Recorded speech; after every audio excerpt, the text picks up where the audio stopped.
सबसे ऊपर हम क्या लेते हैं, नॉर्थ, नीचे साउथ, राइट हैंड की तरफ ईस्ट और इधर वेस्ट। अगर हम बोर्ड पे बनाते हैं तो वो कितने होते हैं, 4 डायरेक्शन में बनते हैं।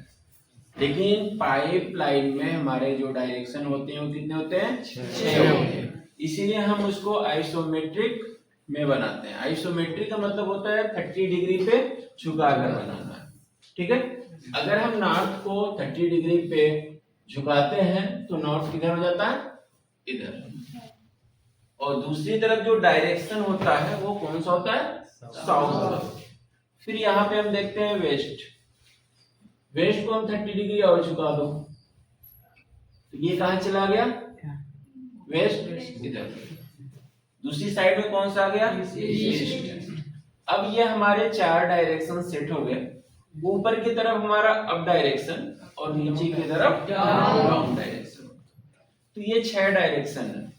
और आप में एक क्वेश्चन है, आपको इसको एक पाइप की सहायता से आपको एक एल्बो यहाँ लगा हुआ है, एक एल्बो यहाँ पे, एक एल्बो यहाँ पे और एक एल्बो यहाँ पे लगा है।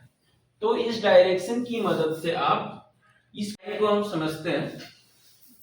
सबसे पहले हम क्या करेंगे, ये डायरेक्शन देखेंगे। डायरेक्शन कौन सा है, नॉर्थ। तो अगर एक्चुअल में देखते हैं तो नॉर्थ ये साइड में जा रहा है ऐसे। तो हमने पाइप को क्या किया, नॉर्थ डायरेक्शन में लगा दिया। अब नॉर्थ डायरेक्शन में जाने के बाद हम क्या करेंगे, एक एल्बो लगाएंगे। ये दूसरा डायरेक्शन किधर जा रहा है, वेस्ट में। वेस्ट किधर है, इधर की साइड में। तो हमने इसको ऐसे लगा और एक पाइप लगा। अब फिर देखते हैं एल्बो लगाने के बाद ये डायरेक्शन किधर जा रहा है, नॉर्थ में। तो हमने एल्बो लगाया। एल्बो लगाने के बाद नॉर्थ डायरेक्शन किधर है, इधर की तरफ।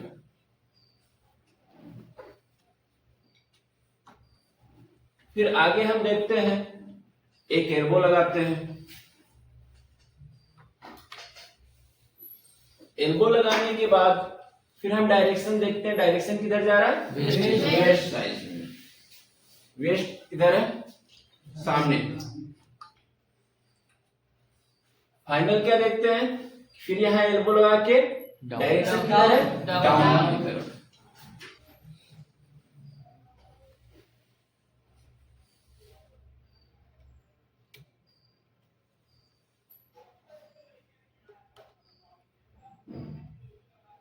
ये आपका कंप्लीट हो गया ड्राइंग। तो ये जो ड्राइंग है आपका और एक्चुअल ड्राइंग में थोड़ा डिफरेंट होता है, ठीक है।